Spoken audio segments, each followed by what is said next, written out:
Welcome professionals. આજે આપણે real estate વેલ્યુએશનના સૌથી બૌદ્ધિક અને નાણાકીય રીતે જટિલ હિસ્સામાં પ્રવેશ કરી રહ્યા છીએ. Module 11 income approach and complex DCF modelling. Valuation ઇકોસિસ્ટમમાં આ મોડ્યુલ ઇન્વેસ્ટમેન્ટ ઇન્ટેલિજન્સ પૂરું પાડે છે. જ્યારે આપણે કમર્શિયલ બિલ્ડિંગ કે ઓફિસ સ્પેસનું વેલ્યુએશન કરીએ છીએ ત્યારે તેની ભૌતિક સ્થિતિ કરતાં તેની આવક પેદા કરવાની ક્ષમતા વધુ મહત્વની હોય છે. એક રિસર્ચરથી સિનિયર વેલ્યુઅરની સફરમાં આ મોડ્યુલ સમજાવે છે કે કેવી રીતે ભવિષ્યના અનિશ્ચિત રોકડ પ્રવાહને વર્તમાન મૂલ્યમાં ફેરવી શકાય.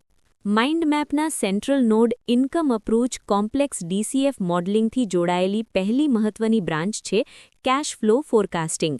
અહીં આપણે રેન્ટલ ઇન્કમનો અંદાજ લગાવીએ છીએ, જેમાં વેકેન્સી રિસ્ક અને એસ્કેલેશન એટલે કે ભાડા વધારાને ધ્યાનમાં લેવો પડે છે. સાથોસાથ ઓપરેટિંગ કોસ્ટ્સ જેવા કે મેન્ટેનન્સ, ટેક્સ અને કેપેક્સને બાદ કરવા અનિવાર્ય છે. આ બ્રાન્ચમાં લીઝ ઇવેન્ટ્સ અને માર્કેટ ટ્રેન્ડ પણ સમાવિષ્ટ છે, જે આપણને ભાડાના સમયગાળા અને બજારની દિશા વિશે જણાવે છે. બીજી તરફ વેલ્યુએશન બ્રાન્ચ પર ધ્યાન આપો. અહીં ડિસ્કાઉન્ટ રેટ નક્કી કરવો સૌથી પડકારજનક છે, જે WACC અને રિસ્ક પ્રીમિયમનું મિશ્રણ છે. એક્ઝિટ કેપ રેટ અને ટર્મિનલ વેલ્યુ નક્કી કરવામાં થતી ભૂલ આખા વેલ્યુએશનને બગાડી શકે છે. રોકાણકાર માટે ઇન્વેસ્ટમેન્ટ રિસ્ક, ટેનન્ટ રિસ્ક અને માર્કેટ સાયકલનું પ્રતિબિંબ આ ફેક્ટર્સમાં દેખાવું જોઈએ. લીગલ સ્ટેન્ડર્ડ્સની વાત કરીએ તો IVS 105 હેઠળ ઇન્કમ અપ્રોચ અને DCF માટે વિગતવાર માર્ગદર્શિકા આપવામાં આવી છે.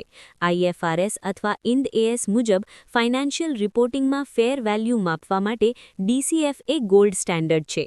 જો તમે REIT એટલે કે રિયલ એસ્ટેટ ઇન્વેસ્ટમેન્ટ ટ્રસ્ટ માટે વેલ્યુએશન કરતા હો તો તમારી દરેક ધારણાને ઓડિટમાં ડિફેન્ડ કરવી પડે છે. હવે સેન્સિટિવિટી એનાલિસિસ બ્રાન્ચ સમજવી અત્યંત અનિવાર્ય છે.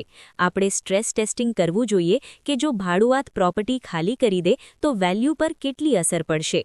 સિનારિયો એનાલિસિસ દ્વારા બેસ્ટ કેસ અને વર્સ્ટ કેસ તપાસવા જોઈએ. ઘણીવાર વેલ્યુઅર્સ ઓપ્ટિમિઝમ બાયસનો શિકાર બનીને ભાડામાં અસાધારણ વધારો ધારી લે છે અથવા વેકન્સી રેટને 0% ગણે છે, જે મોટું રિસર્ચ ટ્રેપ છે.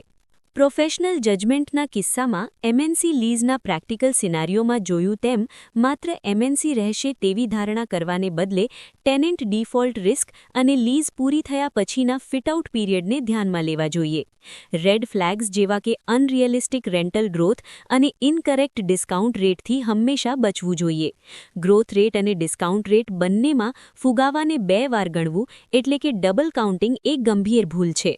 અંતે બેંગ્લોરના IT પાર્કના કેસ સ્ટડી પરથી શીખવા મળે છે કે DCF એ માત્ર એક્સેલ શીટ નથી, પણ તે રિસ્ક સિનારિયો પ્લાનિંગ છે.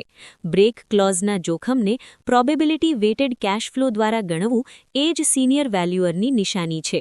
તમારી એક્સપર્ટાઇઝ ત્યારે જ સાબિત થશે જ્યારે તમારી પાસે ડિસ્કાઉન્ટ રેટ અને ટર્મિનલ કેપ રેટ પાછળનો મજબૂત ગાણિતિક અને બજાર આધારિત લોજિક હશે.